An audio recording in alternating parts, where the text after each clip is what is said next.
जब तक आपका मेडिकल कॉलेज में एडमिशन नहीं होगा तब तक आप डॉक्टर नहीं बनेंगे। वो एक अलग आइडेंटिटी है। जी। उनकी शक्ति से ही हम आत्माओं में बदलाव आता है। देखो, परमात्मा अलग आइडेंटिटी है और हम सब अलग हैं। जैसे देवात्मा, धर्मात्मा, महात्मा, पापात्मा, पुण्य आत्मा, इस तरह चेंज होती है। परमात्मा इस सृष्टि रूपी ड्रामा का क्रिएटर और डायरेक्टर है। डायरेक्टर। भगवान उवाच, जो ज्ञान तुझे सुनाता हूँ वह सब विद्याओं का राजा है और सबसे अधिक गुप्त रखने के योग्य, अत्यंत पवित्र है। जो ऐसे ज्ञान को नहीं जानते सो प्राणी मुझको प्राप्त नहीं होते और मरणशील संसार में जन्मते रहते हैं। इसका अर्थ समझाएं। यहाँ परमात्मा ये समझा रहे हैं कि जो आत्मा का ज्ञान है और परमात्मा का ज्ञान है, वो स्वयं परमात्मा आकर ही सुना सकते हैं। और ये ज्ञान सबसे अधिक पवित्र है। और ऐसा नहीं इस ज्ञान को हम कहीं भी सुनाते रहें। यहाँ ये समझना है कि पात्र को देखकर जी। ज्ञान सुनाना है। बिच्छू भी डंक मारने से पहले देखता है कैसी स्किन है। जैसे पत्थर पर कभी बिच्छू डंक नहीं मारेगा, वो पहले देखेगा। ऐसे ही किसी को ज्ञान सुनाना हो, पहले देखो क्या वो पात्र ज्ञान सुनने के लायक है। उस ज्ञान की गुह्यता को बरकरार रखना है। जी। तो यहाँ पर हमें ये भी समझना है कि जब तक हम इस ज्ञान को प्राप्त नहीं करते कि मैं आत्मा हूँ और उस पिता की संतान हूँ, तब तक हम उस पवित्र दुनिया सतयुग में नहीं जा सकते जहाँ देवी देवताएं निवास करेंगे। और हम इसी कलयुगी दुनिया में, इसी दुख भरी दुनिया में जन्म लेते रहेंगे। इसीलिए परमात्मा का ज्ञान होना बहुत जरूरी है, क्योंकि परमात्मा के ज्ञान से ही हमारे अंदर दिव्य गुण आएंगे, दैवी संस्कार आएंगे। जैसे जब तक आपका मेडिकल कॉलेज में एडमिशन नहीं होगा तब तक आप डॉक्टर नहीं बनेंगे। ऐसे ही उस दैवी दुनिया में जाने के लिए मेरे अंदर दिव्य गुण संस्कार चाहिए।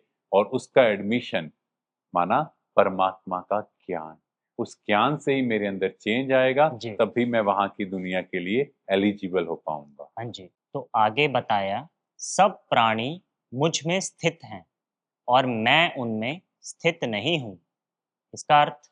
तो यहाँ ये समझना है कि ज्ञान सूर्य परमात्मा, उनकी शक्ति तीनों लोकों में विद्यमान है। उनके प्रकाश से ही, उनकी शक्ति से ही ये पूरी सृष्टि चल रही है। पर परमात्मा किसी में व्यापक नहीं, वो एक अलग आइडेंटिटी है। जी। उनकी शक्ति से ही हम आत्माओं में बदलाव आता है और हम भी उस प्योर स्टेज को अचीव कर पाते हैं जिसका गायन है 16 कला संपूर्ण। जी। तो आगे बताया, प्रलय काल में संपूर्ण प्राणी मेरी प्रकृति में लीन हो जाते हैं और उनको मैं कल्प के आदि में फिर छोड़ देता हूँ। इसका अर्थ समझाएं। तो यहाँ ये समझाया कि कल्प के अंत में हम सभी आत्माएं बिंदु रूप में उस परमात्मा के साथ परम धाम में निवास जी। करेंगी। देखो, परमात्मा अलग आइडेंटिटी है और हम सब अलग हैं। तो परमात्मा हमेशा परमात्मा ही रहेंगे। जी। परम प्लस आत्मा वो सुप्रीम रहेगा। पर हम आत्माओं की स्टेज ऊपर से नीचे, जैसे देव आत्मा, धर्म आत्मा, महात्मा, पाप आत्मा, पुण्य आत्मा, इस तरह चेंज होती है।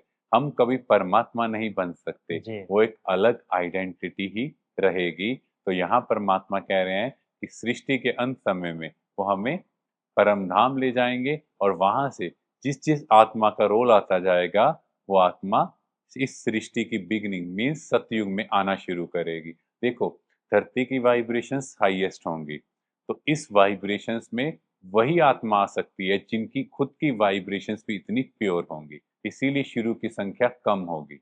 भगवान उवाच, मैं ही अध्यक्ष हूँ। मेरी इस अध्यक्षता से ही प्रकृति चराचर प्राणी मात्र को बनाती है। इसी कारण इस संसार का परिवर्तन होता रहता है। इसका भावार्थ।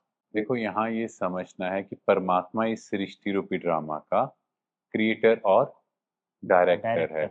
वो आते हैं, इस सृष्टि को बदलते हैं, इस सृष्टि को बहुत ब्यूटीफुल बनाते हैं। पर हम आत्माएं जैसे जैसे समय बदलता है, हम आत्माओं की स्टेज नीचे आती जाती है और धीरे धीरे वो इतनी डाउन हो जाती है कि हम उस परमात्मा को बुलाते हैं और फिर से परमात्मा आकर इस सृष्टि को परिवर्तित करते हैं। जी, तो इस तरह से सृष्टि चक्र चलता रहता है और परिवर्तन इस सृष्टि का नियम है। हम कभी भगवान को नहीं बोल सकते ये क्यों होता है, बट ये हम आत्माओं का रोल है, जो हम आत्माएं इस स्टेज से नीचे की ओर आती हैं। भगवान उवाच मूढ़ मनुष्य मेरे सर्वभूत महेश्वर परम धाम को नहीं जानते हैं, इसी से जो मैंने यह मनुष्य रूप धारण कर रखा है उसकी अवज्ञा करते हैं। इसका भावार्थ। तो यहाँ ये समझना है कि परमात्मा जब एक साधारण बूढ़ा तन चूज करते हैं, उनके तन में आकर ज्ञान सुनाते हैं, तो लोग उनकी अवज्ञा करते हैं, उनको समझ नहीं पाते। वो कहते ऐसे कैसे हो सकता है कि भगवान आकर ज्ञान सुनाए, जी, और वो इस परमात्मा के ज्ञान को भी सुनते नहीं। तो परमात्मा ऐसे मनुष्यों को मूढ़ मनुष्य कहते हैं, क्योंकि परमात्मा को देखने के लिए ये स्थूल नेत्र नहीं, आत्मा रूपी नेत्र की समझ चाहिए, बुद्धि की समझ चाहिए, कि जो ज्ञान परमात्मा देते हैं वो उनके अलावा और कोई दे ही नहीं सकता। जी। भगवान उवाच सभी का पालन हित करने वाला उत्पत्ति प्रलय कारक अविनाशी बीज रूप मैं ही हूँ। इसका भावार्थ।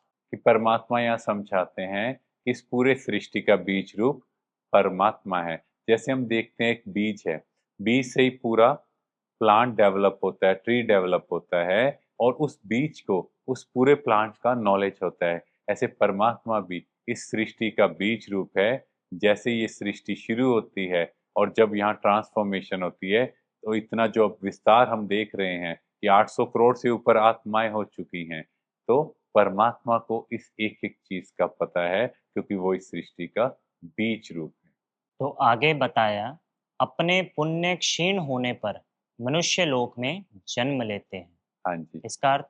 हाँ जी, तो परमात्मा हमें दैवी दुनिया में छोड़ते हैं, सतयुग त्रेता, जो देवी देवताओं की दुनिया है। पर जैसे जैसे हमारे पुण्य कर्म जो हमने अभी परमात्मा की श्रीमत पर किए, जिसका फल हमें सतयुग त्रेता में मिला, जिसको अकर्म कहा जाता है, तो जैसे जैसे वो पुण्य खत्म होते गए, तो हम लोग मनुष्य लोक में इस द्वापर युग में आए, और उस युग से इस दुनिया को मनुष्यों की दुनिया कहा गया। उससे पहले दैवी दुनिया थी, और इस मनुष्य लोक में दुख ही दुख है, और यहाँ पर अकाले मृत्यु आजकल हम देख भी रहे हैं। कोई भी अनटाइमली डेथ होना, शरीर छूटना बहुत कॉमन हो गया है। जी। आजकल ये नहीं पता कि 25 ईयर्स के व्यक्ति को भी हार्ट अटैक हो सकता है। हाँ जी। तो ये है मनुष्य लोक, और इस मनुष्य लोक से ही हमें उस दैवी दुनिया में जाना है। शुक्रिया भाई जी। Thank you. दोस्तों, आज हमने जाना कि सृष्टि का बीज रूप परमात्मा ही है और हमें उसके साथ कनेक्ट करना है। और आगे हम 10वें अध्याय पर बात करेंगे।